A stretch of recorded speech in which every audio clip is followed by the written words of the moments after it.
Yo, what's up, USA, International, Canada, Long Island, aka Strong Island, plus the five spots of Brooklyn, Bronx, Manhattan, Staten Island, and Queens. This is your man G Money Stacks, aka the Greginator, aka Greg, aka YouTuber, creator, host with the most, misunderstood, lonely nomad, unstoppable independent podcaster, and rookie podcaster of Laurelton, Queens, New York. And you're rocking with the 105th episode of Meticulous Vibe Juice Podcast Review Show. Live and direct from StreamYard alongside with YouTube and alongside with myself is the Instagram live feed. So make sure you turn on your notifications so you can know when each episode is going to be dropping and when I'm going to be on Instagram live on multiple podcast pages on a weekly basis, including this one right here. And also, if you like to make a charitable donation to support this podcast and other podcast shows that I do, you can go to this cash up right here, which is G Money Stacks 555 right here.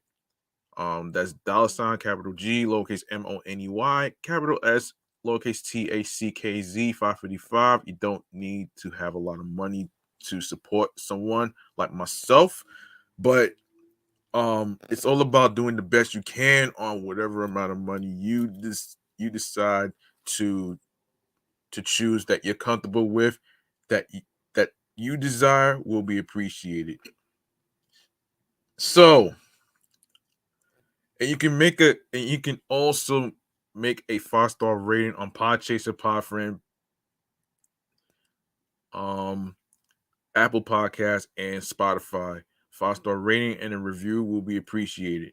And speaking of appreciation, you can go ahead and grab that subscribe button for me on the YouTube channel page of Meticulous Vibe Juice Podcast, alongside with tapping the noni bell so you can be reminded of when the show goes in the air via live stream, along with the reminder of the time of recording. And leave a like and a comment along with the review episode topics. Listen, stream, watch these episodes, download the episodes, and of course, be sure to share the videos, share the episodes, tell a friend to another friend, and I'll handle the rest on where you can listen to the episodes on every streaming platform at the end of the show. All right. So without further ado, we're gonna cut to the chase to the Chillax Man Cave Popcorn Lounge. Today's episode is all about the Saw movies. You know what I'm saying? And the name of this episode is Chillax with some classic flashback movies. All right. So without further ado, let's get to it.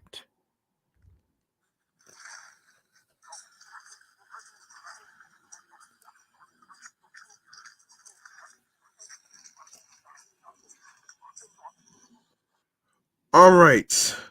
Starting with Saw.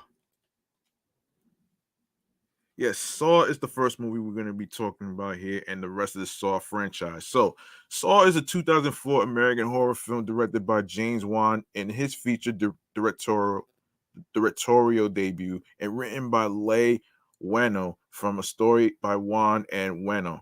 It is the first installment in the Saw film series and stars Whannell, Carrie Elwes, Danny Glover, Monica Potter, Michael Emerson, Ken Leung, and Tobin Bell. Um, the film tells a non-linear narrative revolving around the mystery of the jigsaw killer who tests his victims will live will to live by putting them putting them through deadly games where they must inflict great physical pain upon themselves to survive. Oh boy. Really?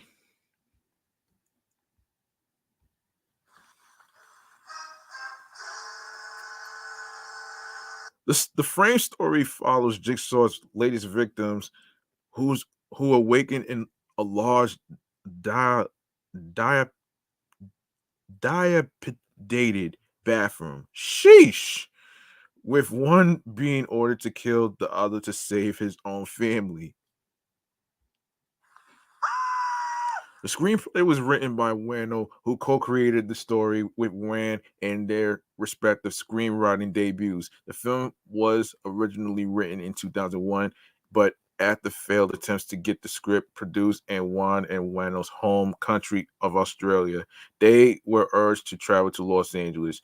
In order to help attract producers, they shot a low-budget short film of the same name from a scene out of the script.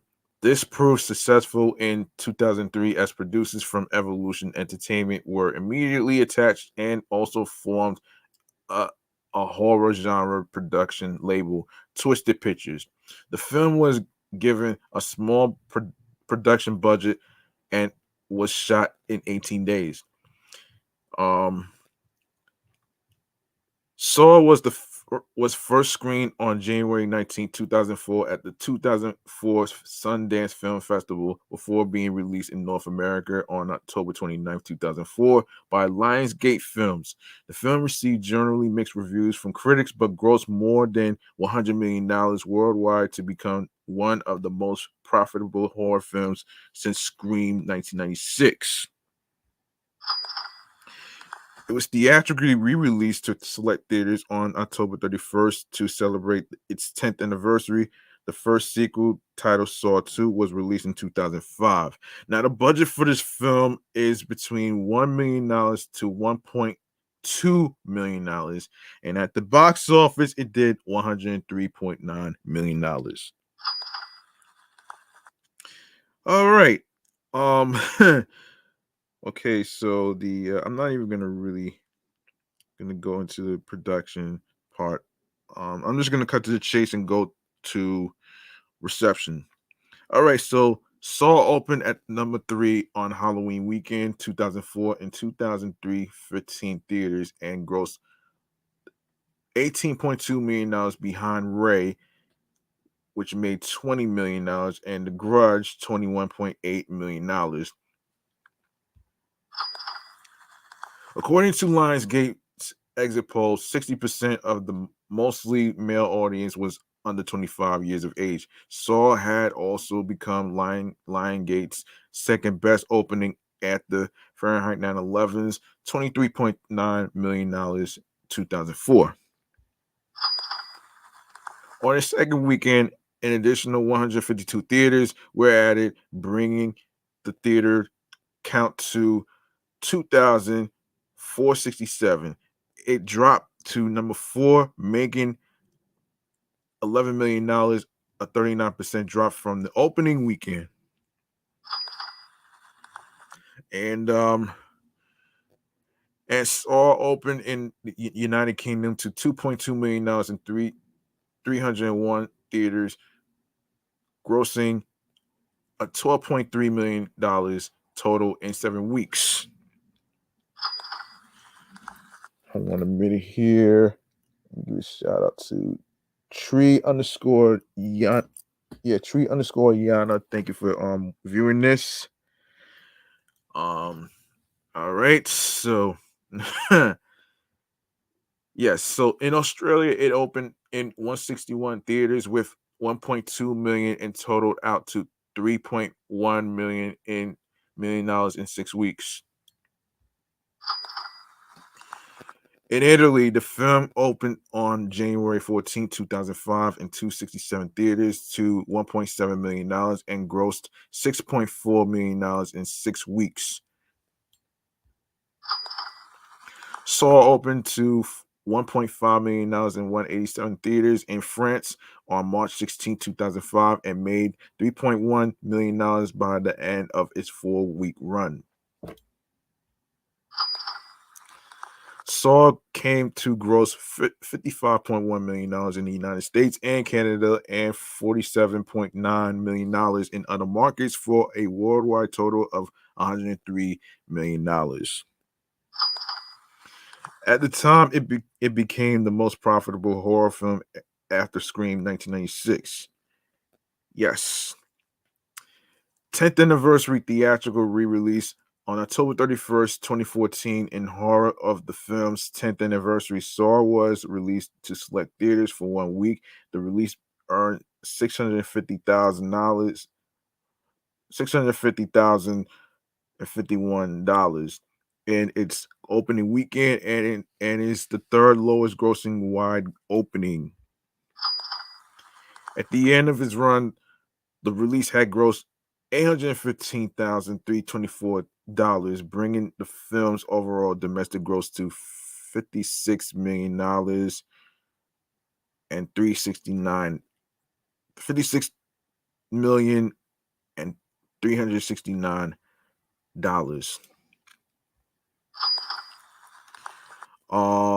Critical response on review aggregator Rotten Tomatoes. The film has an approval rating of 49% based on 190 reviews, with an average rating of 5.6 out of 10.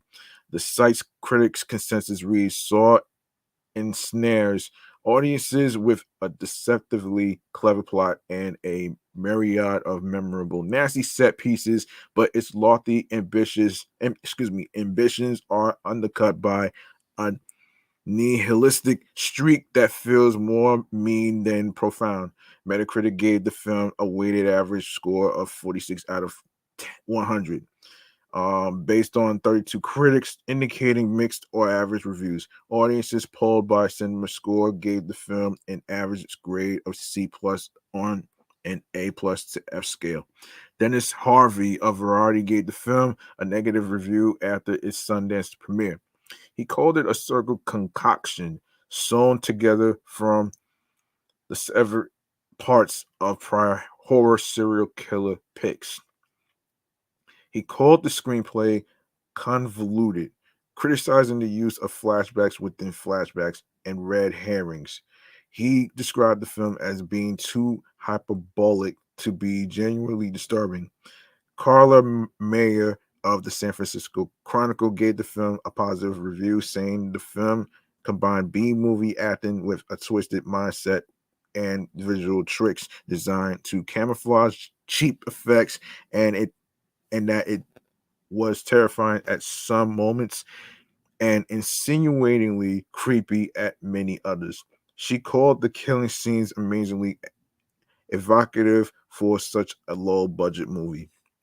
Empire's Kim Newman. Oh shit.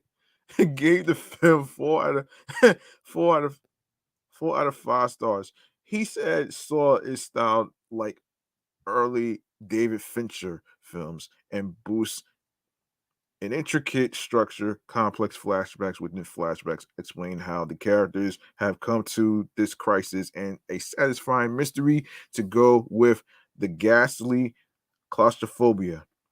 He ended his review saying, as good an all out non camp horror movie as we've had lately. Owen Gleiberman of Entertainment Weekly gave the film a B minus, calling it derivative and messy and too nonsensical for its own good. He described Jigsaw's intent as to show you the serial killer lurking inside yourself. Gleiberman criticized Elwes' performance by saying Elwes ought to be featured in a seminar on the perils of overacting. He compared the plot to Seven, saying in a blatant imitation of Seven, Saw features a lunatic sadist whose ghoulish crimes are met in each case to mirror the sins of his victims. Woof. The twist here is that the cycle doesn't do the killing. Daniel M. Kimmel of the Telegram and Gazette um called it one of the most loathsome films this critic has seen in more than 20 years on the job. Not to be confused with Jimmy Kimmel, folks. It's oh man. The New York Times Stephen Holden gave a mixed review, saying the film does a better than average job of conveying the panic and helplessness of men terrorized by a sadist in a degrading environment, but it is it is still not especially scary. What sets its demon apart from run of the mill movie serial killers is his impulse to humiliate and torture his victims and justify it with some twisted morality. He said the film is seriously undermined by the half-baked formulaic detective story in which the horror is framed. Karina um, Chocano of the Los Angeles Times also gave the film a mixed review, saying Saw is so full of twists it ends up getting snarled. For all of his flashy engineering and inventive torture scenarios, the Jigsaw Killer comes across as an amateur. Hannibal Lecter would have him for lunch.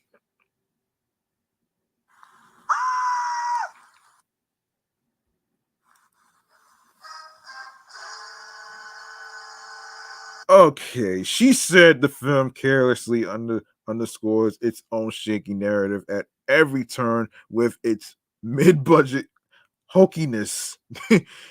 Eat somebody for lunch. That's so scary, man. That's like the fucking cannibalistic shit that I ever heard, man. Oh man, that is the most cannibalistic shit that I ever heard in my life, though, man. But anyway, she also noted that Elwes and Weno had trouble keeping an American accent. Another mixed review came from Roger Ebert, who gave the film 2 out of 4 stars, and Lament, lamented, excuse me, the gimmicks and plot contrivances, but nonetheless describes Saw as well made and acted, and does what it does about as well as it could be expected to. Richard J. Let's go. Hold on.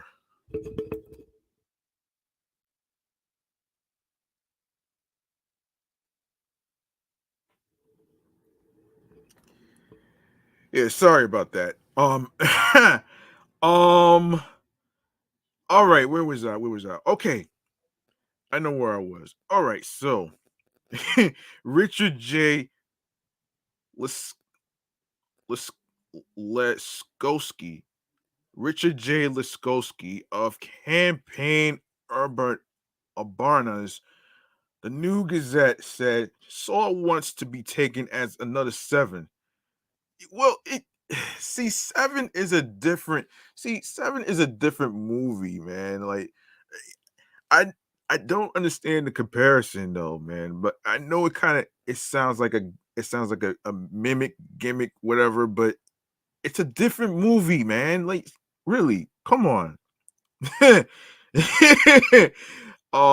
it features perverse, gross out scenes and a villain with a with a superficially um pedonic mood, no pedonic motive behind his crimes. Um, it lacks the finesse and polish of the David Fincher film. When asked if the 1995 thriller film Seven was an inspiration to Saw, Wano said, "For me as a writer, definitely. I mean, Seven is just a very well constructed film, and if you are writing a thriller, it can't hurt to study it. In terms of the story, though, James and I never really felt Seven was that close to our film.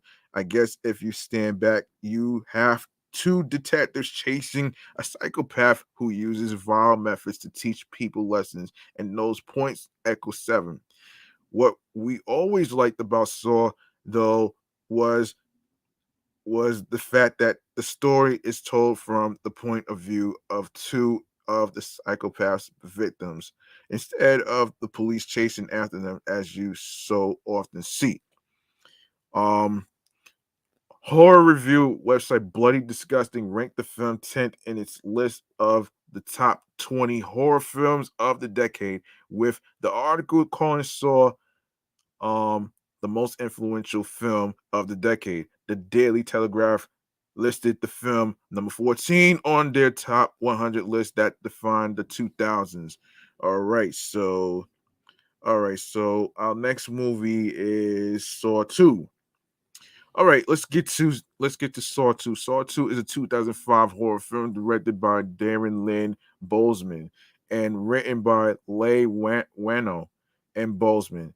It is the sequel to 2004 Saw and the second installment in the Saw film series. The film stars Donnie Wahlberg from Blue Bloods, Frankie G, Glenn Plummer, Beverly Mitchell, Dina Meyer, Emmanuel Vagier, Eric Eric Knudsen, Shawnee Smith, and Tobin Bell.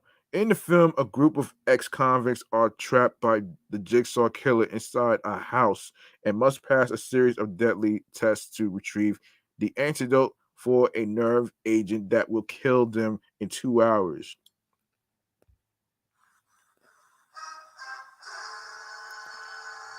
After the successful opening weekend of 2004 Saw, a sequel was immediately greenlit. Wano and James Wan were busy preparing for their next film and were unable to write or direct.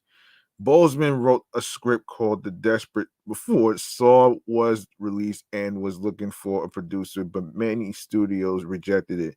Greg Hoffman received the script and showed it to his partners, Mark Berg and Oren um, Coles.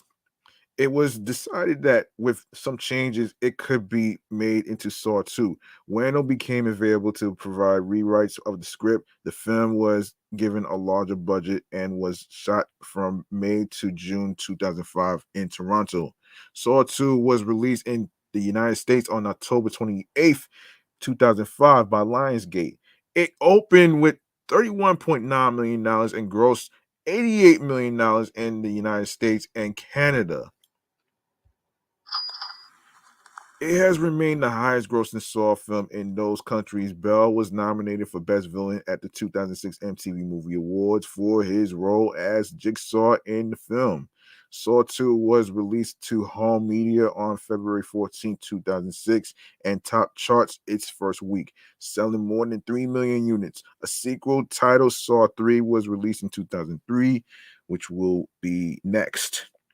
All right, so Saw 2 opened with $31.7 million on 3,879 screens across 2,949 theaters.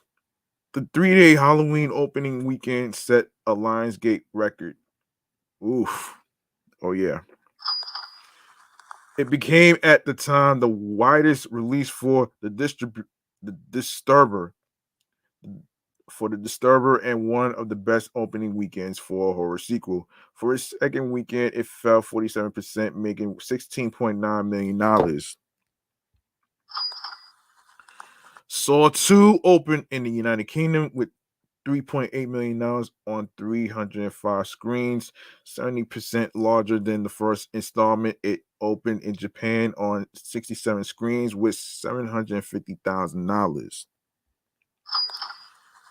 Opening to $1.3 million on 173 screens. It was the number one film in Australia. The film grossed $87 million in the United States and Canada and $60.7 million in other markets for a worldwide total of $147.7 million. In the United States and Canada, Saw 2 is the highest grossing film of the Saw series. Critical response on the review aggregator website Rotten Tomatoes, 37% of 122 critics' reviews are positive, with an average rating of 4.70 out of 10. The website's consensus reads Saw 2 is like to please the gore happy fans of the original, though it may be too gruesome for those not familiar with first film's premise. Metacritic, which uses a weighted average assignment, the film a score of 40 out of 100 based on 28 critics, indicating mixed or average reviews. Audience polled by CinemaScore gave the film an average grade of B plus on an A plus to F scale. Robert Kohler of Variety wrote, "Cooking up new Rube Goldberg torture contraptions isn't enough to get Saw 2 out of the shadows of its unnerving predecessor. Gregory Kirschling of Entertainment Weekly gave the film a B minus, saying Saw 2 is just barely a better B flick than Saw, and that both films are more clever and revolting than they are chilling. He praised Bell's performance as Jigsaw, saying, as the droopy lid maniac in the flesh, Tobin Bell is for all the film's Jew jaws. Um, Saw 2's sturdiest horror, a Terrence Stamp lookalike who calls to mind a seedy General Zod lazily overseeing the universe from his evildoer's lair. He ended his review where Saw 2 lags behind in Saw's novelty. It takes the lead with the smoother landing, which is again primed to blow the movie wide open, but manages a more compelling job of it than the original's cheap finish. Kevin Crust. Kevin Crust. Kevin Crust of the Los Angeles Times called Saw 2 a worthy follow up to its grisly predecessor. He said the story was much more focused on an end game than the original film. There are fewer credibility gaps, and there are plenty of rehearsals. No, excuse me, reversals to satisfy fans.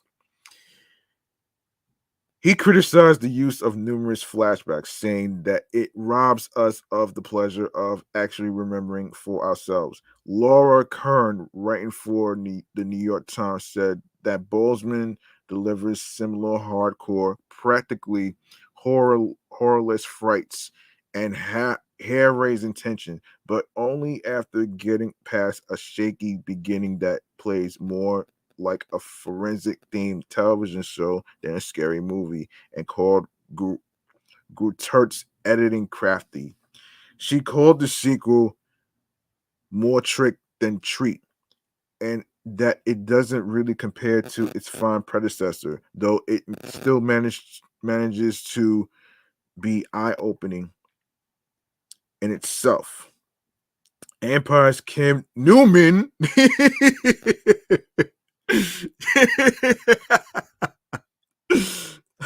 gave gave the film 3 out of 5 stars. He said that the film improves upon Saw's perverse fascination with seven style murders and brutality, violent puzzles, and that Jigsaw's intellectual games make Hannibal Lecter look like the compiler of the Sun's quick crossword. He ended his review saying, more morally dubious it may be, but this gory me- melange of torture,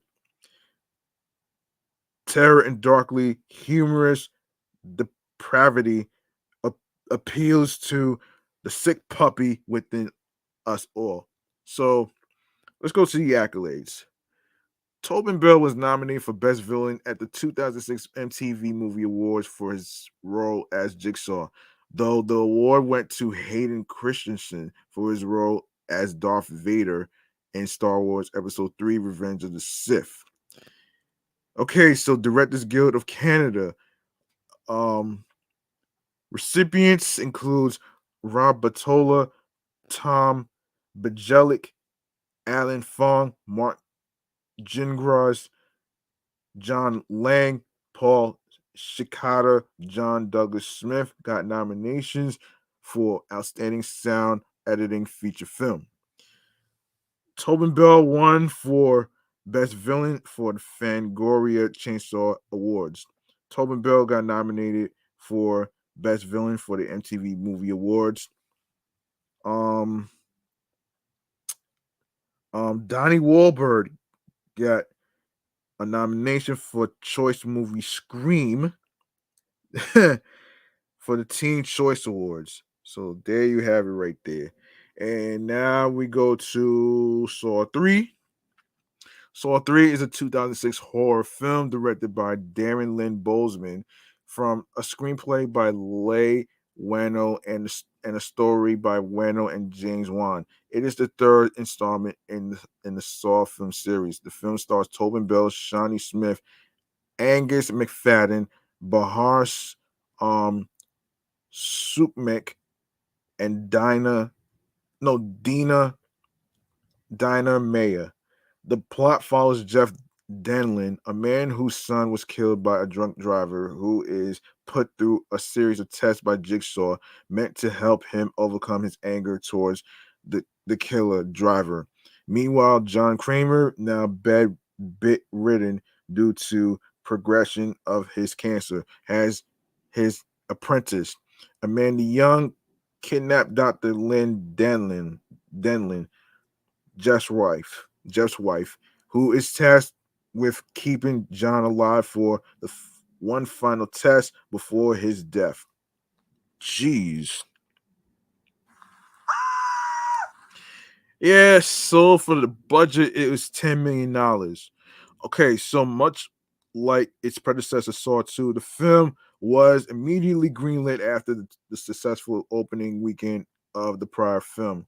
Filming took place in Toronto from May to June 2006. Wano aimed to make the story more emotional than previous installments, particularly with the Amanda and Jigsaw storyline. The film is dedicated to producer Greg Hoffman, who died on December 4th, 2005. Saw 3 was released in the United States on October 27th, 2006 by Lionsgate Films. It was a financial success, opening to $33.6 million and grossing $80.2 million in in the United States and Canada. It is the highest grossing film of the series in the international market with $84.6 million and the highest grossing film in the series overall with $164.9 million worldwide. It received mixed to negative reviews from critics. Bell was nominated for Best Villain at the 2007 MTV Movie Awards, and the film received nominations for a Saturn Award as Best Horror Film. The film was released on DVD and Blu-ray on January 23rd, 2007, and topped the charts, selling 2.5 million units in its first week. A sequel titled Saw 4 was released in 2007. All right, so box office. Saw 3 opened at number 1 on 4,700 screens at 3,167 theaters, grossing $33.6 million from its opening weekend, at a 2% increase from Saw 2's $31.7 million. It held the biggest Halloween weekend debut for 5 years until it was beaten in 2011 by Puss in Boots, $34 million. It was also Lionsgate's highest opening weekend. Lionsgate exit polling indicated that 69% of the audience was under 25 years old and 51% was male. In its second weekend, it placed number 4, dropping down 56% to $14.8 million compared to Saw 2's second weekend drop of 47% to $16.9 million. The film was closed out of theaters on December 14th, 2006 after 49 days of release. Saw 3 opened at number 5 in the international market with the estimated $6 million.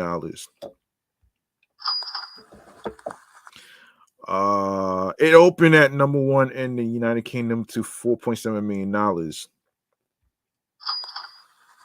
In Taiwan, it placed third and opened to $320,000. For its second weekend, it opened to number 2 with an estimated $9.7 million.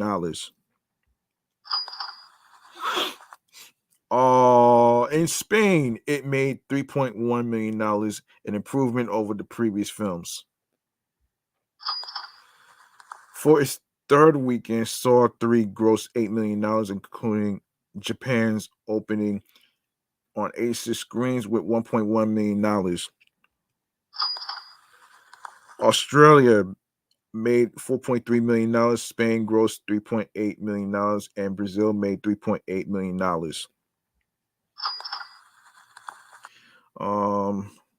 Okay. In its fourth weekend, it placed fourth place with an estimated $5.6 million from 24 territories. Its best market was a second place start in France. The film took $80.2 million in the United States and Canada and $84.6 million in other territories for a worldwide total of $164.8 million.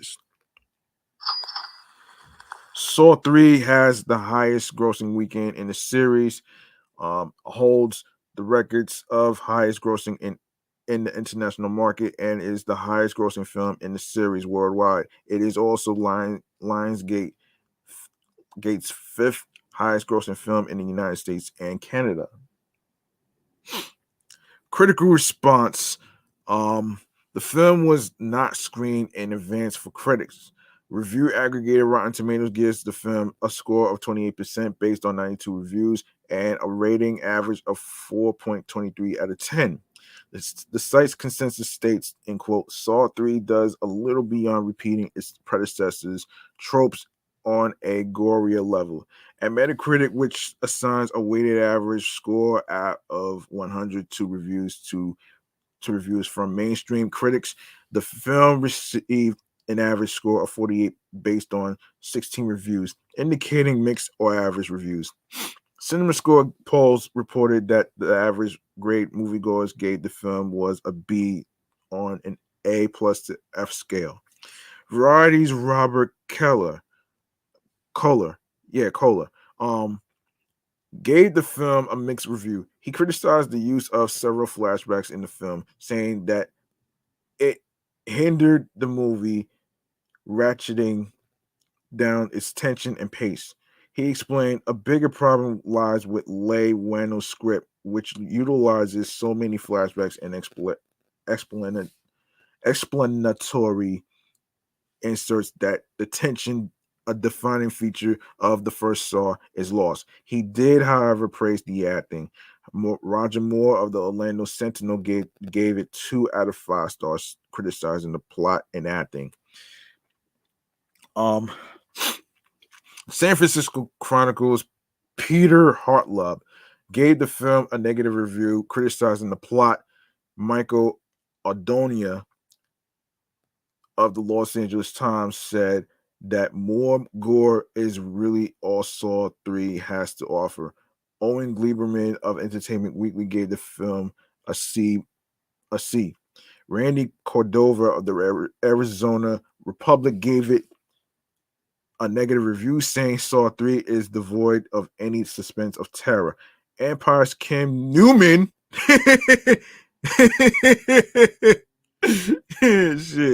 gave the film 2 out of 5 stars. He said the acting was surprisingly good, but criticized the script and torture devices. Accolades for Saw 3 was nominated for a Saturn Award for Best Horror Film, but lost to The Descent. It was also nominated as the Choice Movie Horror Thriller at the Teen Choice Awards, but lost to Disturbia. Bell was nominated for an MTV Movie Award for Best Villain, but lost to Jack Nicholson for his role in The Departed. Oh, shit. All right, Saw 4. Saw 4 is a 2007 horror film directed by Darren Lynn Bousman from a screenplay by Patrick Melton and Marcus Dunstan, and a story about Melton Dunstan and Thomas Fenton. It is the 4th installment in the Saw film series, the 3rd directed by Bousman. The film stars Tobin Bell, Scott Peterson, Costas Mandylor, Betsy Russell, and Lyric Bent. The plot follows Daniel Rigg, a police officer obsessed with rescuing the Jigsaw killer's victims, who finds himself the focus of Jigsaw's latest series of tests, in which he must rescue his parents, Eric Matthews and Mark Hoffman, while learning to overcome his obsession. The film also explores John Kramer's legacy and his ability to manipulate people into continuing his work after his death, while providing more of his backstory and an additional explanation to why he became Jigsaw. Um, okay. So the movie. Okay, so Saw 4 was the Yes, Saw 4 was the first film in the franchise to not be written by Leigh Whannell. It was released by Lionsgate Films in the United States on October 26, 2007, and received generally negative reviews from critics. Despite this, the film was a box office success, grossing $139 million worldwide. A sequel to Saw 5 was released in 2008. And the budget for the film is $10 million, and it did $139.4 million. Okay. Yeah, so the film grossed $63 million, $63,395 in the United States, and an additional $71 million. Hold on, 71,228,814 internationally, bringing the theatrical total to $134,528,909. It is Lionsgate's sixth highest grossing film in the United States and Canada. Critical reception to Saw 4 was negative. Rotten Tomatoes reports an approval rating of 20% based on 81 reviews with an average score of 3.8 out of 10. The site's consensus states Saw 4 is more disturbing than compelling. The material already seen in the prior installments on Metacritic, the film has an average score of 36 out of 100. Based on 16 reviews, indicating generally unfavorable reviews. Audiences polled by Cinema Score gave the film an average grade of B on an A plus 2 F scale. Robert Scholar from the Los Angeles Times called it a film as edgy as a rubber knife, and said that if the terrible craft of Boseman's film doesn't turn your stomach, the borderline pornographic violence will. It's discern this it's this disconcerting to imagine anyone enjoying the vile filth splashing the screen. Frank Scheck from the Hollywood Reporter said the famously inventive torture sequences have seen depleted of imagination, but added that it hasn't yet jumped the shark like such predecessors as the Nightmare on Elm Street and Friday the 13th movies eventually did. Peter Hartlub from the San Francisco Chronicle called it the Syriana of slasher films, so complicated and circuitous that you only hope of understanding everything is to eat lots of fish the night before and then watch each of the previous films in order right before you enter the theater. James Berdinelli wrote that Saw 4 functions as a drawn out, tedious epilogue to a series that began with an energetic bang 3 years ago with Saw, then progressively lost momentum, coherence, and intelligence with each successive annual installment. Less negative review from Jamie Russell from the BBC, who called it deeply unsettling, just like a horror movie should be. Linda Cook from Quad City Times gave it a positive review and said, the twists and turns are deadly, and lessons are taught once again, and we have the perfect setup for Saw 5. Well, all right, so let's get to Saw 5. All right, Saw 5 is a 2008 horror film directed by David Hackle. Yes, David Hackle from a screenplay by Patrick Melton and Marcus Dunstan.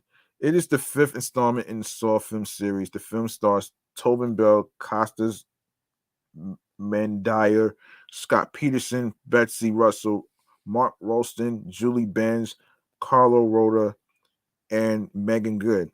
The plot follows FBI agent Peter Strawn as he pursues Detective Mark Hoffman after discovering his identity as one of the Jigsaw killer's apprentices. Oh boy. Um Meanwhile, with John Kramer's threat that he will not go untested looming over him, Hoffman seeks to continue John's work and frame Strom to keep his identity secret. The film also explores Hoffman's backstory and explains how he becomes Jigsaw's apprentice while continuing several storylines started in Saw 4. Um okay. David Hackle served as the production designer as Saw 2, Saw 3, and Saw 4, and second unit director for Saw 3 and Saw 4 before making his directorial debut with Saw 5. Patrick Melton and Marcus Dunstan, the writers of the previous film, returned to write the film. Charlie Closer, who provided the score for all previous Saw films, also returned to compose the score for the film. Saw creators James Wan and Leigh Whannell served as executive producers. Saw 5 was released by Lionsgate Films in the United States on October 24th, 2008, and received generally negative reviews from critics. Despite this, the film was a box office success, grossing $113.9 million worldwide, and the budget for the film is $10.8 million.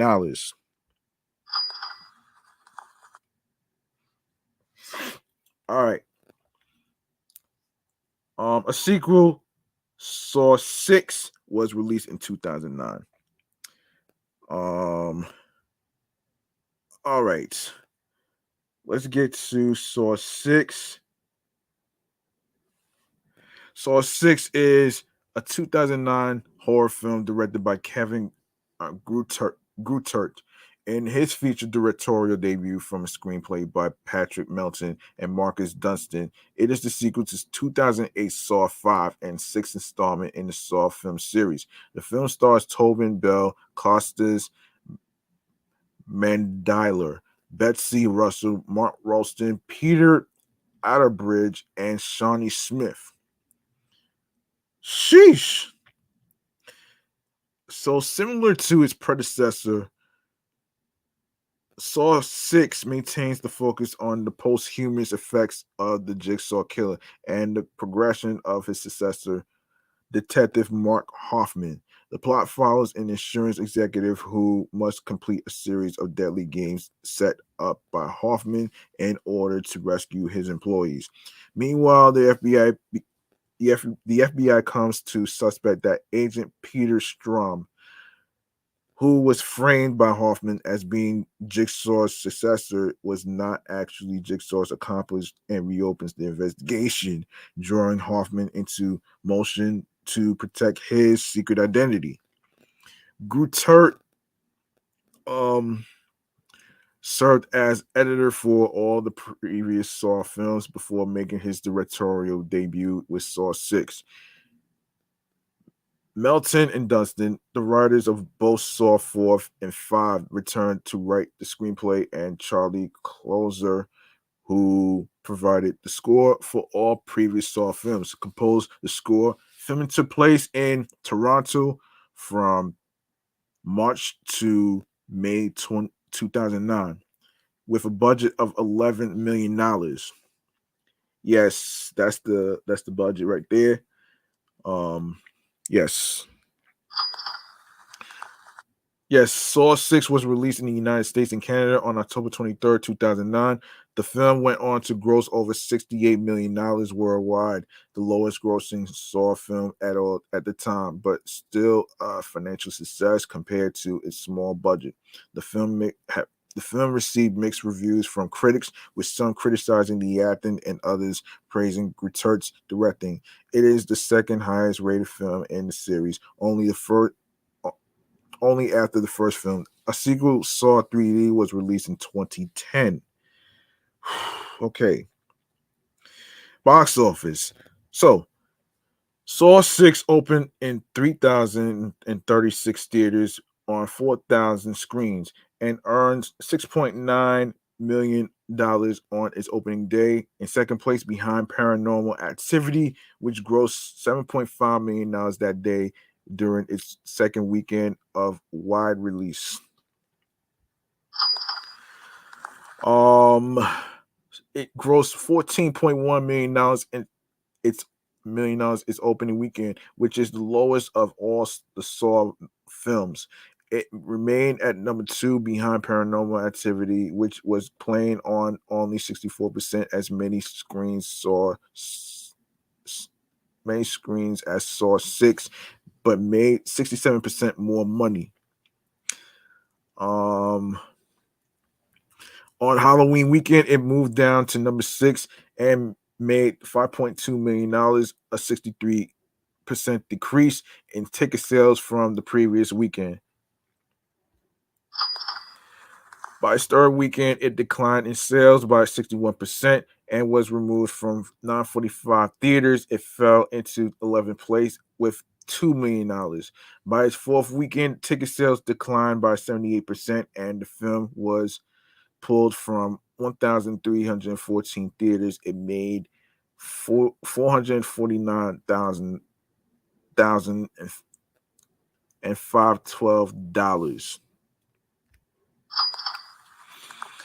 On its fifth and final weekend, it made $91,875, an 80% decrease, and it pulled from an additional 599 theaters.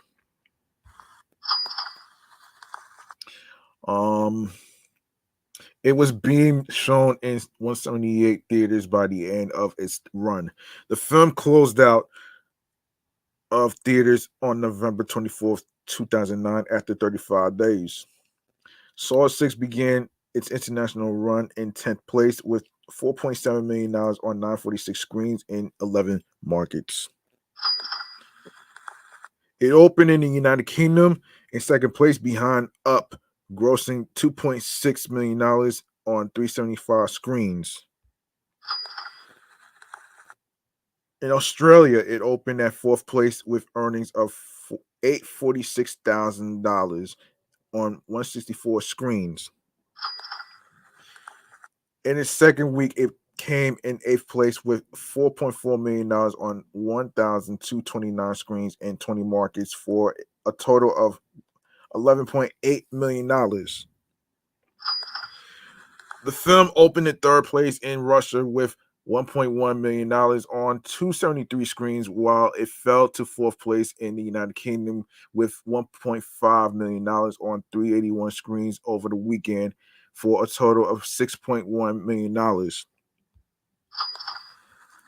Saw 6 was released in Spain on October 8th, 2010, and grossed $1.2 million on its opening weekend in 211 theaters. Saw 6 came to gross $27.6 million in the United States and Canada, and $40.5 million in other markets for a worldwide total of $68.2 million, making it the second lowest grossing film of the series. Saw 6 was not screened in advance for critics. The film received mixed reviews from film critics, but garnered the second best critical reception out of the series after Saw 2004. The review aggregator Rotten Tomatoes reports that 39% of 74 critics have given the film a positive review, with an average rating of 4.5 out of 10. The website's critical consensus reads, "It won't earn the franchise many new fans, um, but Saw 6 is a surprising step up for what has become an intricately grizz- grisly annual tradition." Metacritic gives the film a weighted average rating of 30 out of 100, based on 12 reviews, indicating generally unfavorable reviews. Uh, Audiences polled by CinemaScore reported that the average grade moviegoers gave the film was a B on an A plus to F scale. Owen Gleiberman, writing for Entertainment Weekly, said that Saw 6 is the thinnest, draggiest, and most tedious, preachy of the Saw films. It's the first one that's more or less consumed by backstory, which is to say, it's one of those hollow franchise placeholders in which far too many fragments from the previous films keep popping up in flashbacks. He said, if your goal is to do a quick study for a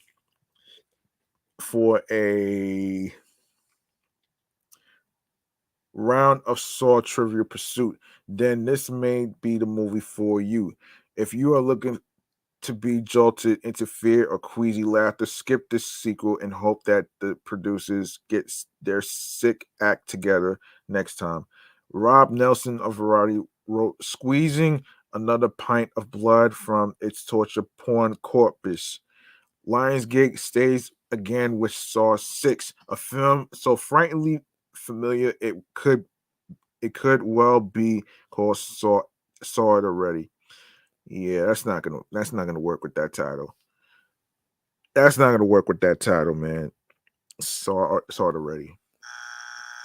At least the requisite moralism is more playful than pious in this edition, but added presumably owing to director Kevin Grutert's work as an editor of all five previous Saw picks. The film's juggling of chronolo- chronology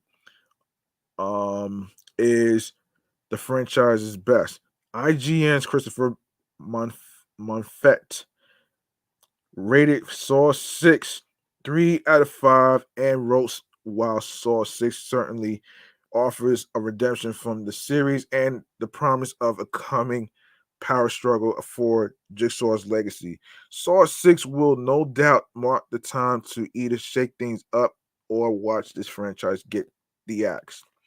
Frank Scheck of The Hollywood Reporter said, if this is torture porn, it's as if it was designed to be enjoyed by Michael Moore. He closed his reviews saying, as usual, um, what gives the film whatever interest it has beyond satisfying the rapacious appetites of gore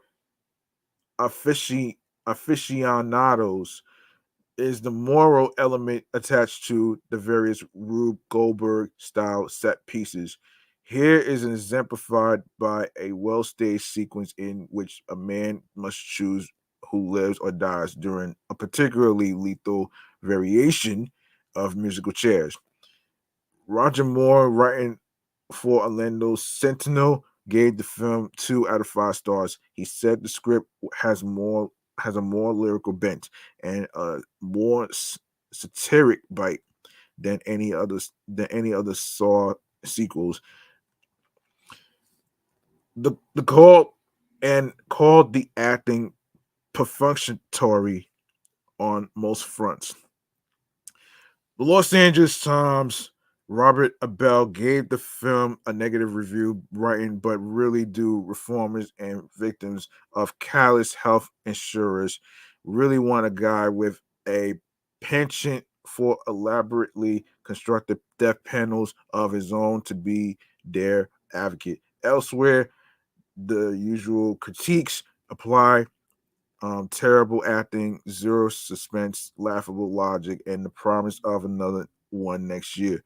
How can we get this policy canceled? Chris Hewitt of the St. Paul Pioneer Press gave the film a negative review. He was displeased that the film offered nothing new, saying the first three Saw movies had some intriguing ideas and an unusual way of presenting them. But the three most recent films have barely bothered to come up with anything fresh. Kim Newman of Empire gave the film 3 out of 5 stars, stating Saw 6 gets back to Saw basics in gripping, gruesome matter. Wesley Morris of the Boston Globe gave the film a 2.5 out of 4 stars, saying, "Who knew that the franchise's creators would eventually find a plot twist that made sense? Who knew they realized that Tobin Bell's Righteous Killer had current events value?" Given our cable news climate, it's not beyond imagining that John Kramer could have his own populist TV show, Jigsaw's Death Panel. Brad Miska of Bloody Disgusting gave the film 10, 7 out of 10, and wrote Saw 6 is faithful to the franchise, and the twist and finale are 100% satisfying. Saw fans will walk out of the theater with their fists in the air with the feeling that they've reclaimed their beloved franchise. Mark Savlo of the Austin Chronicle gave the film 1.5 out of 5 stars, saying, enshrouding the whole gooey mess in the in the already blood spattered surgical garb of the ongoing healthcare debate is a crafty move on the screenwriter's part. But once you get past the pseudo ironic touch, the saw this saw is no more or less disturbing than any other in the film series. Wow. Um. Okay. Saw 3D, also known as Saw the Final Chapter, is a 2010 American 3D horror film directed by Kevin Grutert and written by Patrick Melton and Marcus Dustin. It is the sequel to 2009's Saw 6 and seventh installment in the Saw film series. The film stars Tobin Bell, Costas Mandy Lore, Betsy Russell, Sean Patrick Flannery, and Kari Elwes. Oof. And the plot follows a man who, after falsely claiming to be a savior of one of the Jigsaw's killer games in order to become a local celebrity, finds himself part of a real game where he must save his wife. Meanwhile, John Kramer's ex-wife, Jill Tuck, informs the internal affairs that rogue detective Mark Hoffman is the man responsible for the recent Jigsaw games. A direct sequel was planned, but the decrease in the box office performance for Saw 6 compared to previous installments led to Saw 3D being the final planned film in the series, and the plot concept for Saw 7 being hold on, not Saw 7. Wait, Saw 7. Wait. So it's VI, that's 6. Saw 7. Saw 8 being incorporated into Saw 3D. Um, Saw 5 director David Hackle was to direct the film, but 2 weeks before filming, Grutert, who directed the sixth film, took over. Filming took place in Toronto, Ontario from February to April 2010 and was shot in 3D. The film opened on October 29th, 2010 in the United States and Canada to negative reviews, but was a box office success. It was followed by an eighth film in 2017 titled Jigsaw. The budget for this film is $17 million, and it made some money in the box office, which is $136.2 million. All right, the reception. Saw 3D had event screenings on October 28th, 2011, no 2010, excuse me, in 2,000 locations and grossed $1.7 million. It opened a wide release in the following day in 2,808 locations, playing on 3,500 screens. The second installment released behind the first Saw, the film earned $8,976,000 on its opening day, taking the number one spot from Paranormal Activity 2. It grossed 22 million $530,123 its opening Halloween weekend, with 92% of tickets coming from more than 2,100 3D equipped locations and 57% of audience being under the age of 25. It had the fifth best opening weekend in the Saw series. After only 4 days of wide release, Saw 3D had outgrossed Saw 6 $27.7 million final domestic gross. On its second weekend, the film dropped 66% in ticket sales and made $7.7 million, moving to the number 5 spot, with Megamind taking its number 1 spot. Saw 3D on December 2nd, 2010, after 35 days of release in the United States and Canada. Saw 3D opened in 25 territories with $14.4 million, placed in first place in the United Kingdom with $5.8 million, beating Saw 8's $4.7 million UK opening. It opened in second place in Russia with $2.2 million. Australia and Japan grossed $909,000 and $864,800 respectively.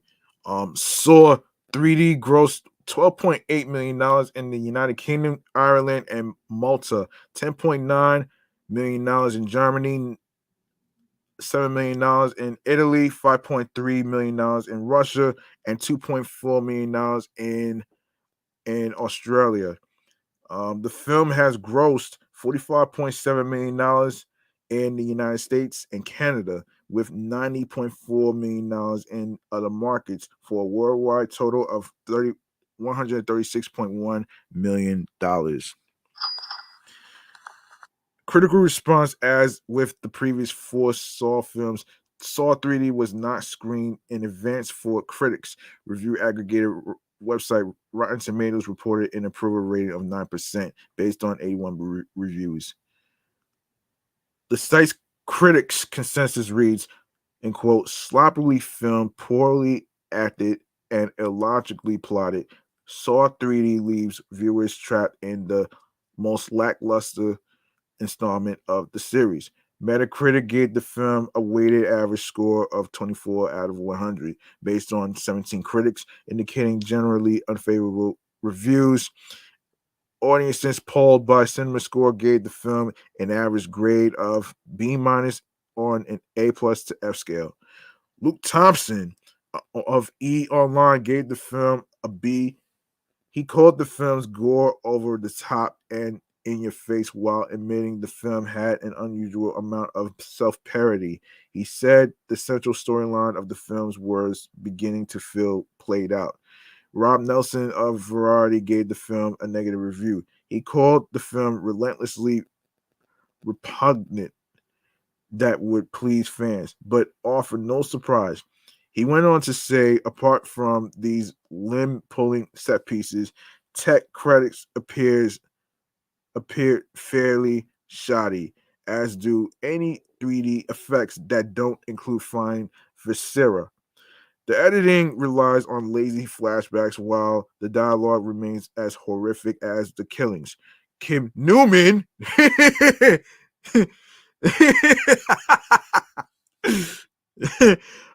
That shit is so fucking funny, man. Reminds me of the Seinfeld days, though. But anyway, forgot. Anyway, yeah, the Seinfeld days. Yes, um, yes. So, yeah, yeah. Cam Newman of Empire gave the film 2 out of 5 stars, calling it a step down from last year's much more pointed soft 6.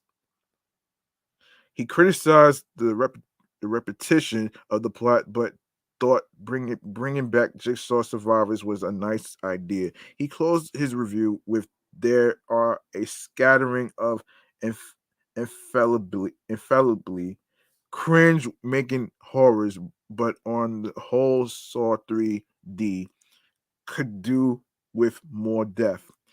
Eric Goldman of IGN gave the film 2 out of 5 stars. He was unhappy with the little screen time Bell and Elwes had been given, saying that the time the film did spend with them didn't have much impact. He said the traps were a step down from Saw 6, but did point out his favorite his favorite and highlight of the film as the garage trap. About the film's 3D effects, Goldman said the 3D is used as you might expect it to be, which is to say, this is no James Cameron immersive experience. Instead, blades jut out of the screen, and there is some fun had with blood and guts literally shooting forward at several points. Frank Scheck of The Hollywood Reporter gave the film a mixed review. He said Saw 3D is consistent both stylistically and thematically with previous editions, but said most of the film's traps lack the Rube Goldberg style cleverness that marked the series.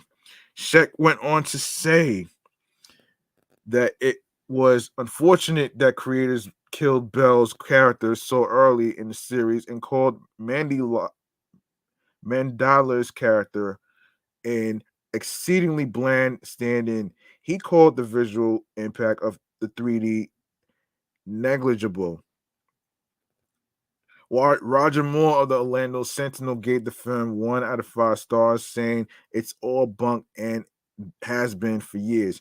These are all no-win scenarios. Whatever more lessons were presented in the earlier Saw films seems to have been dispensed with as the movies grow more and more gruesome, with filmmakers caught up in what would it look like if somebody's jaw was ripped out or their skin was glued to a car seat. Pandering to the cool, let's see that again crowd has made Lionsgate rich, but done nothing for this unendurable endurance contest of this long enduring film franchise. Mike Hale of the New York Times called the film the most straightforward of the series and the most consistently, though not invent inventively violent. He ended his review saying, "If you see the film in the theater equipped with real 3D, with real D 3D and Dolby sound, you'll come away with a pretty good idea of what it would feel like to have flying body parts hit you in the face." Oh, oh my goodness. Elizabeth Weitzman of the New York Daily News gave the film 1 out of 5 stars. She criticized the lack of Bell's screen time, saying what the filmmakers of the last 4 Saw movies have somehow overlooked is that Tobin Bell's Jigsaw is the linchpin of these films. It's right there in the title. So you think they realized what they lost when they killed him off in Saw 3. But it's been downhills ever since, and we hit rock bottom today. She admitted that the performances have become painfully stilted and called the script a jumble of nothing, punctuated by barely trying death traps. She went on to say it's also disappointing to watch a once original franchise morphed into a generic slasher series in which random people are killed in banal ways just to set up just to up the body count, and close her review with no matter how much money the final chapter makes over Halloween weekend, it's time to acknowledge that this game is over. Wesley Morris of the Boston Globe called the film the most gruesome and least coherent of the seven movies. He felt that some of the film's games were just randomly forced into the film, saying that kind of episodic approach in 3D works for a far more innovative series like Jackass 3D. Morris closed his review by saying, "This alleged final edition trashes the perverse morality of Jigsaw's legacy to make him the Jerry Springer of gore." Jason Anderson of the Toronto Star gave the film 2 out of 4 stars. Jerry Springer of gore.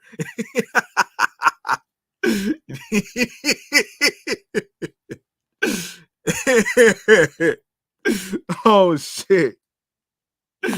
Oh man, that's funny right there. Oh man, that's funny. Um he praised Saw 3D's plot for um wait, yeah, he praised Saw 3D's plot for not being as confusing as previous films, for which he described as having to generally require an encyclopedic knowledge of the series, many plot strands in order to understand them. He thought Grutert gave the film a pulpy energy and described the film's traps and gore as having an unpretentious sensibility to films by Herschel Gordon Lewis.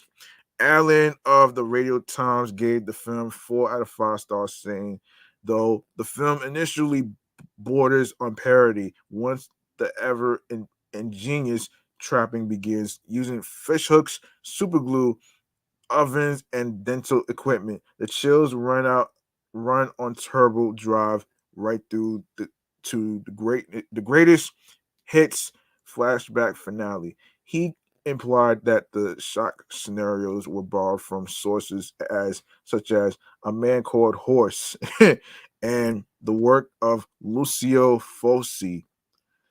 Jones said the 3D did not add to the experience, saying the CGI blood splatter something of a distraction to the almost Shakespearean crescendo of anguish and carnage. The film was nominated for a Golden Raspberry Award for Worst Eye Gouging Misuse of 3D, but it lost to The Last Airbender.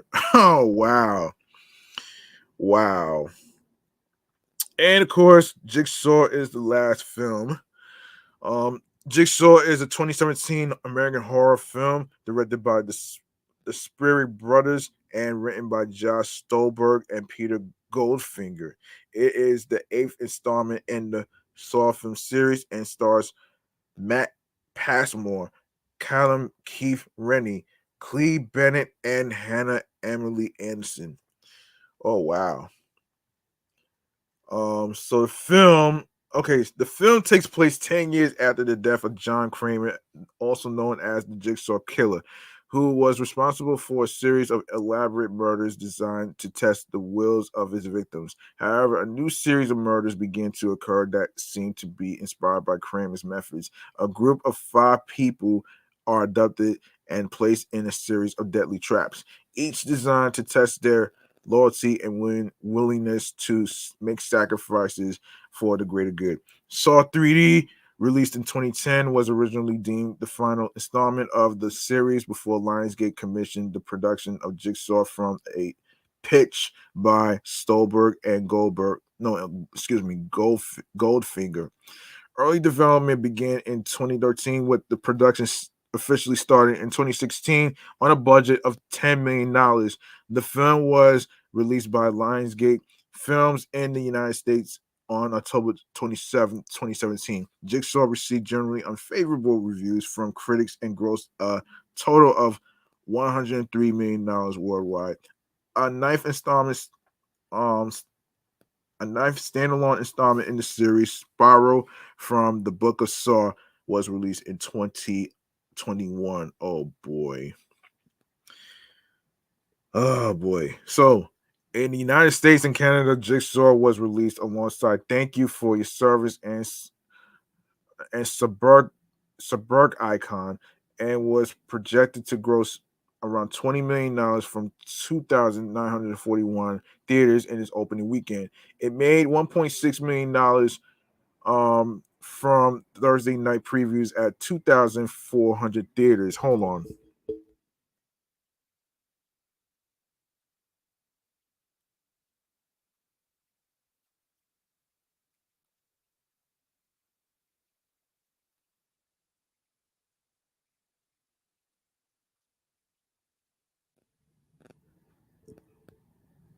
All right. Yeah, it made what is it? Yeah, it made $1.6 million from Thursday night previews at 2,400 theaters, just below the $1.7 million Saw 3D made from midnight screenings 7 years prior, and $7.2 million on its first day. It went on to open to $16.64 million, finishing first at the box office, but marking the second lowest debut of the franchise. In its second weekend, the film dropped 61% to $6.56 million, finishing third behind newcomers Thor Ragnarok and Bad Moms Christmas. Yeah, Bad Moms Christmas. In its third weekend, the film dropped another 47% and made $3.43 million, finishing fifth. Jigsaw has grossed $38.1 million in the United States and Canada and $64.9 million in other territories for a worldwide total of $102.9 million. On review aggregator Rotten Tomatoes, the film holds an approval rating of 32.32% based on 92 reviews, with an average rating of 4.80 out of 10. The site's critical consensus reads, Jigsaw definitely won't win many converts to the Saw franchise, but for longtime fans, it should prove a respectively revolting, if rarely scary, diversion. On Metacritic, which assigns a normalized rating to reviews, the film has a weighted average score of 39 out of 100 based on 18 critics, indicating generally unfavorable reviews. Now, the budget for the film is $10 million, and it made $103 million. So that's pretty much what that is. Let's see. Yes. Um, yeah. Bad Mom's Christmas. Yeah. Yes. So, um, yes, in its third weekend, the film dropped another 47% and made $3.43 million, finishing fifth. Jigsaw um has grossed $38.1 million in the United States and Canada and $64.9 million in other territories for a worldwide total of $102.9 million. Critical response on the review aggregator Rotten Tomatoes, the film holds an approval rating of 32% based on 92 reviews, with an average rating of 4.80 out of 10. The site's critical consensus reads, Jigsaw won't win any converts to the Saw franchise, but for longtime fans, it should prove a respectively revolting, if rarely scary, diversion. On Metacritic, which assigns a normalized rating to reviews, the film has a weighted average score of 39 out of 100 based on 18 critics, indicating generally unfavorable reviews. Audiences polled by CinemaScore gave the film an average grade of B on an A plus to F scale, while Post Track reported women under 25, 21% of the film's audience. The older males, 30%, gave it a 76% and 70% overall positive score, respectively. IGN gave the film a score of 4.5 out of 10. Writing the good news is Jigsaw is not the worst horror movie of the year. The bad news is it's still bad enough that that's the good news. It doesn't capture what made the Saw franchise work in the first place. Darren French of Entertainment Weekly gave the film a C, calling it a disappointing and overly long. Bloody Disgusting gave the film 2.5 out of 5, saying the film, while being a fun ride, fails to justify its existence with a story that is overly familiar and a twist that doesn't live up to most of its predecessors. Variety's own Gleiberman found the film garishly no garishly wrote, saying for 92 minutes it more or less succeeds in soaring through your bedroom, your boredom, slicing and dicing with a glum explicitness that raises the occasional tingle of gross out suspense, but no longer carries any kick of true shock value. Jermaine Lussier of Gizmodo largely panned the film, saying it is one of the better films in the franchise. Unfortunately, that's not saying much. Well, wow. And of course, the Spiral, the Book of Saw. Okay, Spiral, um, which is Spiral from the Book of Saw, is an American 2021 American horror film directed by Darren Lynn Bousman and written by Josh Stolberg and Peter Goldfinger. It is the ninth installment and standalone sequel of the Saw film series. Excuse me. The film stars Chris Rock, Max Minghella, Marisol Nichols, and Samuel Jackson, and follows police efforts to stop a Jigsaw copycat killer. The original creators of the series, James Wan and Leigh Whannell, as well as Rock and series veteran Kevin Greutert, serve as executive producers. Oh boy. Um. So the budget for this movie is $20 million, and it made $40.6 million. Talks of another installment began after the release of Jigsaw in 2017, with Chris Rock wanting to branch out into the horror genre. The project was officially announced in May 2019, with Rock polishing a script by Stolberg and Goldfinger. Excuse me. The rest of the cast joined in July, with filming taking place in Toronto through that month in August. Originally scheduled to be released in May 2020, Spiral was delayed due to the COVID-19 slamdemic and was theatrically released in the United States on May 14, 2021 by Lionsgate Films. The film grossed a total of $40.6 million and received mixed reviews from critics. Okay. Um I don't know about the future one, man. I don't know about that one, but yeah. Oh boy. Boy. Wait a minute here. The 10th Saw film. Shit. You know what? I'm not even gonna really. All right. So in the United States and Canada, Spiral was released against those who wish me dead. Profile and Finding You, and was projected to gross between 10 to $15 million from 2,811 theaters in its opening weekend. Ooh, hold on a minute. Hold on a minute here. Shout outs to um the real Dia Rose. Thank you for viewing this. Appreciate that. Um, okay, so okay, yeah, opening weekend. So the film made $3.7 million on its first day, including $750,000 from Thursday night previews, lowering projections to $9 million. It went on to debut to $8.8 million, topping the box office. Um, the sixth time for the series, but marking the lowest opening weekend of the franchise. Sheesh. Um,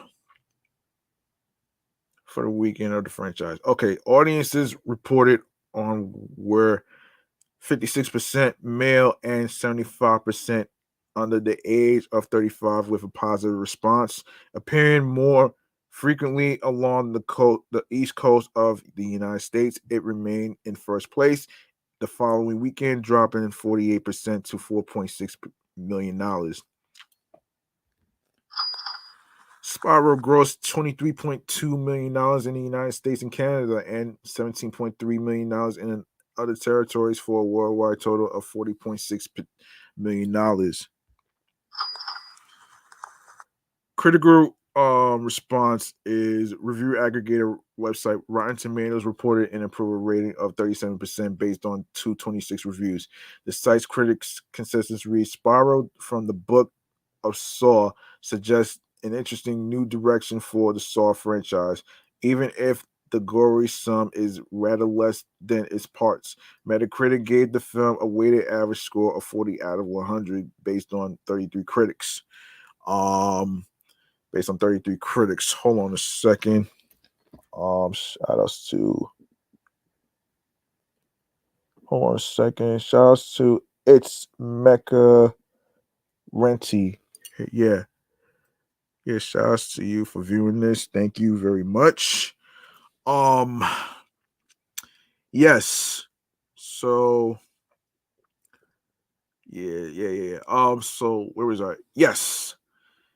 Yes, there's a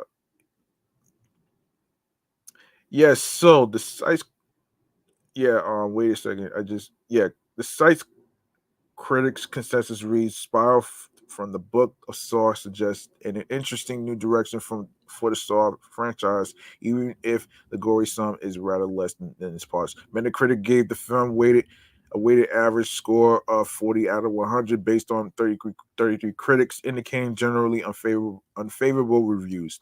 Audiences polled by CinemaScore gave the film an average grade of B minus on an A plus to F scale, while Post Track reported 63% of audience members gave it a positive score, with 43% saying they would definitely recommend it.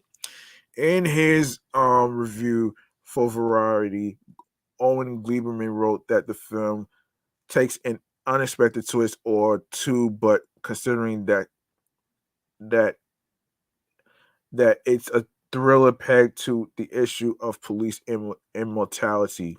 The film confronts that theme in a weirdly on topical, almost garishly generic way. William Bibbiani of the Rap wrote in quote, "The screenplay captures the grizzled cop movie tone and draws some memorable characters, but the storyline is rote.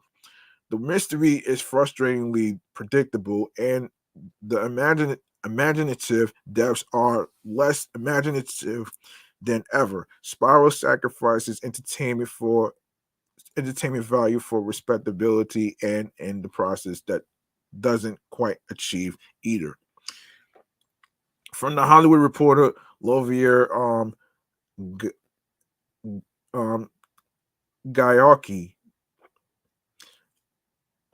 found Spiral to be a legitimate, frightening, if unevenly paced, detective thriller, while also criticizing its screenplay for failing to convey the potential tensions between the father and son relationship of its main characters. The San Francisco Chronicle's Mick LaSalle gave praise to the acting and Spiral's straightforward but compelling premise, but commented that the voice of the mysterious killer sounded like Kermit the Frog. Damn.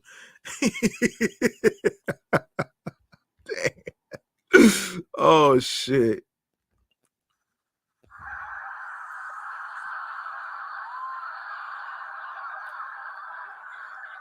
Benjamin Lee of The Guardian gave the film 1 star out of 5 and criticized its ending, writing that he felt it was rushed and half assed and stupidly written and worst of all, increasingly dull, ending his review by saying, Game over. Brian Tellerico. Okay, wait a minute here. Yeah, it's funny that you mentioned Game Over, though, man. I still have that shit, too.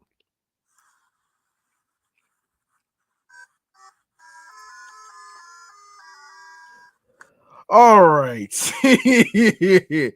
Yes, Brian Tellerico in his 1.5 star review of RogerEbert.com praised the cast but gave the film negative marks for its tone and Darren Lynn Bozeman's direction, calling it downright Ill, Ill, illegible for its lack of tension, story, and progression in the plot.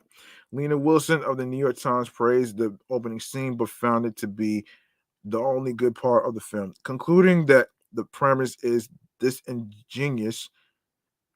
No, disingenuous at best and fear mongering at most, at worst. Excuse me. Like Jigsaw offering one of his facile riddles, this film is not as clever as it thinks it is. Um, Sid Adlakha of IGN gave the film a 3 out of 10 rating, stating that a sequel that hopes to court Saw fans and mainstream audiences alike Spiral from the Book of Saw is likely to alienate them both. It's a hollow imitation of the series, unable to meet its most basic visual and narrative expectations.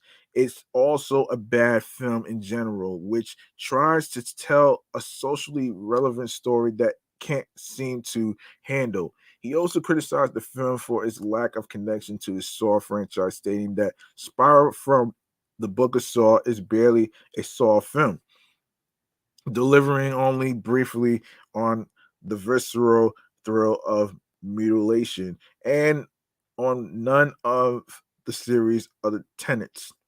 It's also the most artless, tactless version of what it plays like instead a rejected pilot episode for a rote police procedural. Um yeah, so Katie Rife of the AV Club said that it's not a waste of a concept exactly, but it's not the reinvention that the franchise needs either. Rock's involvement brings some new blood to Spiral, but after a promising start, the film just becomes a pretty okay Saw movie with some bigger names than usual. One who's um um Jayon Jayon Diced lighting and procedural storytelling recall David Fincher's Seven more than anything. If the game was to see if a fresh take on a long running franchise could survive being sliced and diced by the sequel machine, consider it lost. Chris Evangelista of, of slash film gave the film a negative review, stating that Spiral blunders through its central mystery without grace or style or even much thought. Even the death traps are weirdly uninspired. He acknowledged the film had potential, saying that the most frustrating thing about Spiral is that there is a better, smarter movie lurking beneath all the nonsense here, all the quick cuts and speed ramping scenes, all the terrible dialogue that's shouted at full volume. Spiral is ultimately a film about corrupt and even murderous cops suddenly facing a reckoning. And that sort of material has the potential to be both subversive for a Hollywood movie, at least, and timely, but said that Spiral is almost maddening in how little it seems to care about any of this. It simply wants to shed a lot of blood, and it does. Um, yeah, I'm not gonna really. wait a second. Wait a second. Wait a second, man. Are you serious? Are you serious? Yeah, I'm not even. Yeah, we'll review Saw 10. We'll circle back on that shit later, actually. So that's not gonna really we'll circle back later, man. I'm gonna do a little all right. We'll do a little quick thing in the um m- video game what is it? Yes, the video game chamber. So we're gonna get into that after we're gonna get into that right now actually. So I just want to actually cover the bases on which games are gonna be coming out. So let's get into it right away so I can just get it out the way.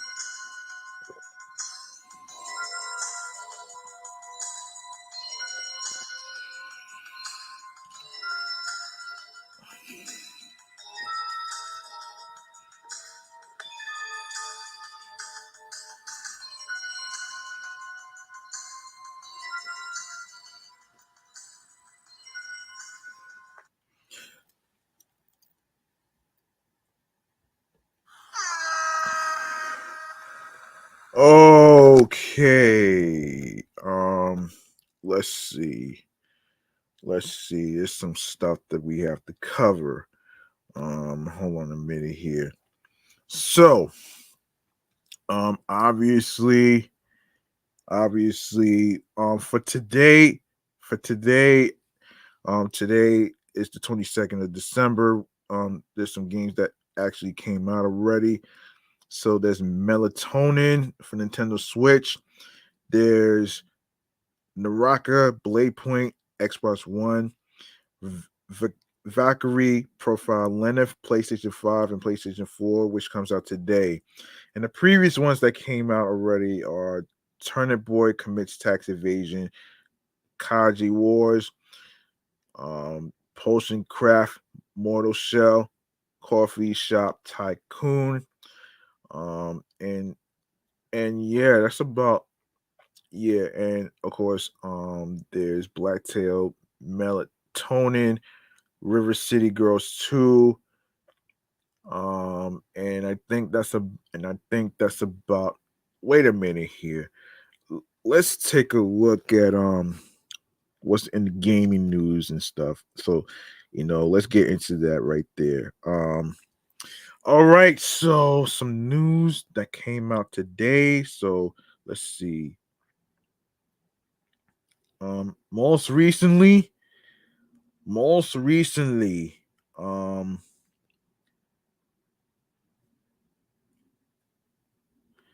yes. So let's get into this. So in this exclusive interview from our recent trip to Japan, Game Informer and Street Fighter 6 developers Takayuki Nakayama and Shuhei Matsumoto visit Taito Station, Nippon Bash, excuse me, Nippon Bashi, excuse me, a multi-level arcade in a bustling Osaka shopping district. The arcade holds significance for Nakayama with ties to his early years on Capcom's fighting team. If you enjoyed this video, watch our interview with Nakai um Nak Nakema son and Matsumoto san from Summer Game Fest earlier to hear how how the Street Fighter 6 team learned from the series past. For more exclusive info on Street Fighter 6, visit our cover story hub. And yeah, All right, I'm about to wrap up. After this, let me just look at the God of War Ragnarok. Okay. So Santa Monica Studio has announced that God of War Ragnarok, which hit PlayStation consoles last month, is getting a new Game Plus mode in spring. This news comes by way of a short and sweet tweet posted today by the studio that says spring 2023 is when fans can expect the feature to hit Ragnarok. And as for what to expect, though, that remains unknown. Santa Monica Studio says it'll share more details once we get closer to the release. And you can check out the Game Informer's YouTube channel by subscribing. While many had hoped Ragnarok would launch with a new Game Plus mode built in, its arrival after the game's release isn't surprising. God of War 2018 received its new Game Plus mode after launch as well. For now, we wait until next spring. In the meantime, read Game Informer's God of War Ragnarok review and then read about how the game's director fought to keep its most unexpected and cartoonish character in the game. Of course, you can check out this story about how Kratos' voice actor Christopher Judge originally quit when he learned someone else was directing Ragnarok after that, and then read about how Amazon Prime Video has ordered a God of War TV series set in the Norse era. Oh wow. Let's take a look at this. Yeah,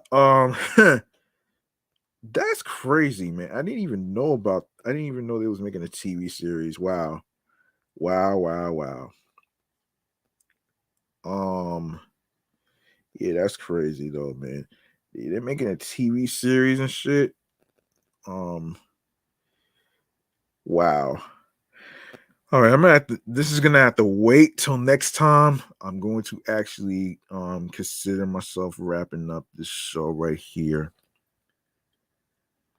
Um yeah, we're gonna have to wrap up right here, man, unfortunately. But I have to get dinner, so I have to wrap this up right here. So listen, this has been an interesting episode 105.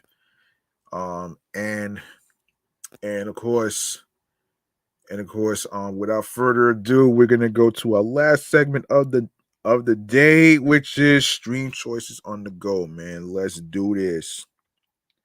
Let's do this.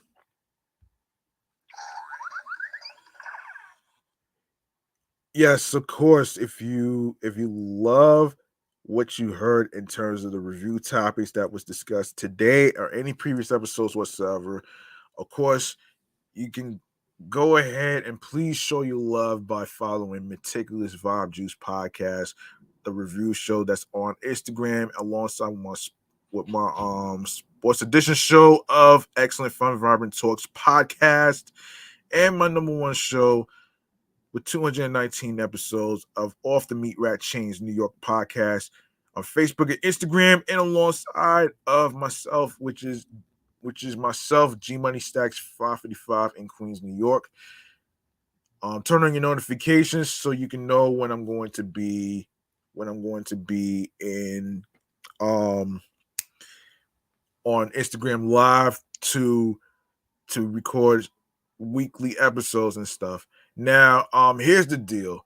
Um, before I even go to the streaming platforms. Now, Meticulous Vibe Juice podcast will be back on January the, the 9th of 2023.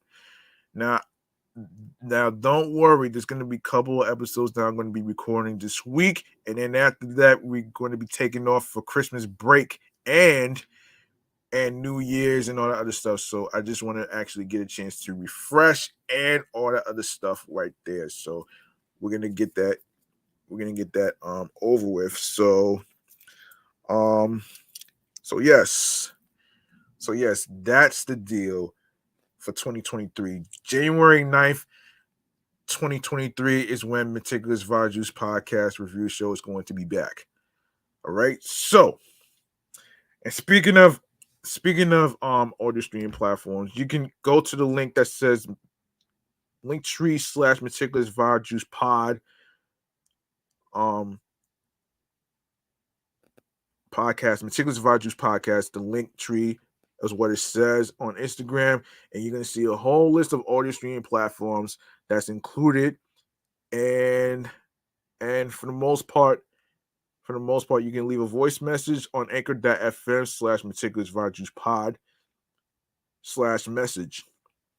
And and yes, we are on Anchor, Audible, or Audacity, excuse me, Amazon Music, Breaker, Castbox FM, Deezer, Listen Notes, Moon FM Podcast, Player FM, Pocket Cast, Podfriend, Podo Polo, Podorama, Podcast Index, Podcast Addict, Podchaser, Podverse, Reason FM, Spotify, Stitcher, TuneIn Radio, Google Podcasts, and don't forget to listen to Meticulous Vibe Juice podcast episodes on Radio Public, iHeartRadio, the number one app for music, radio, and podcasts. And you don't need a credit card or debit card to download iHeartRadio or any of these apps that I just mentioned. You can download these apps onto your iPhones, your Android phones, iPads, Android tablets, and your friend the laptops. Um, Whether you have a MacBook, you can download to your MacBooks, Apple, and you can download it to your Windows, depending on which version you have, whether it's a 7 or a 10, which is what I have. I have a Windows 10. So there you have it right there. And make sure you follow my other shows on iHeartRadio as well, which is the Sports Edition show of Excellent Fun Vibrant Talks podcast. And of course, be sure to follow my other show right there, which is Off the Meat Rat Chains New York podcast, and which is also on iHeartRadio as well. And of course, lastly, YouTube. Make sure you grab that subscribe button from me on the Meticulous Vibe Juice podcast on the YouTube channel page. Click on the noni bell so you can be reminded when the show goes in the air via live stream alongside with the episodes. And of course, the reminder of when the show recording of the episode is going to start. Leave a like and a comment along with the review episode topics. And of course, be sure to share the videos, share the episodes, and of course, be sure to download the episodes. Make sure you listen, stream, watch these episodes in case you miss any of them. You can catch up. And of course, be sure to tell a friend to another friend, and also be sure to share, actually spread the word, share the podcast along with your husbands, your wives, your boyfriends, girlfriends, your friends, the people you're cool with from work, and all that great stuff. Um, where Wherever you meet people, whether it's festivities, parties, wherever. Now, that's gonna do it for me, man. I'm your man G Money Stacks, aka the Gregonator. Thank you very much for listening and tuning into episode 105. Yes, the 105th episode of this podcast right here, which is Chillax with some classic flashback movies. And of course, like I always say at the end of the show, uh don't worry about stupid ass haters. And of course, be sure to follow your goals and dreams, which is very important. And remember, the grind doesn't stop. If you want something, you have to work hard and earn it. New York wasn't built in a day. Be confident in what you love to do. Find and look for something that clicks and sparks to you creatively, mentally, physically, and spiritually, that gets you into your zone alongside with your creative juices flowing and some tunnel vision. Be you, be you, find your voice, and all that great stuff will come all in one place. All right, so that's gonna do it, man. I'm up out of here. I'm off this shit. Thank you very much. And I'll be back with the next episode in a couple minutes. I have to get dinner actually, so and I hope y'all did y'all Christmas shopping already. And I want to wish y'all I want to actually wish y'all Merry Christmas, New Year's, and of course all that great stuff right there. I hope you enjoy the holidays. Be careful out there. I know it's supposed to be bad weather this weekend, including Saturday, which is in the 20s and all that great stuff. And of course, make sure you have your salt, make sure you have your sandbags, your shovels, and all that great stuff, so you could take care of the sidewalks and driveways and all that great stuff. So there you have it right there, man. I'm up out of here. Peace and one love. Enjoy your Christmas, your New Year's, and I'll be back in a couple of minutes. Peace and one love, and have yourselves a good night, folks.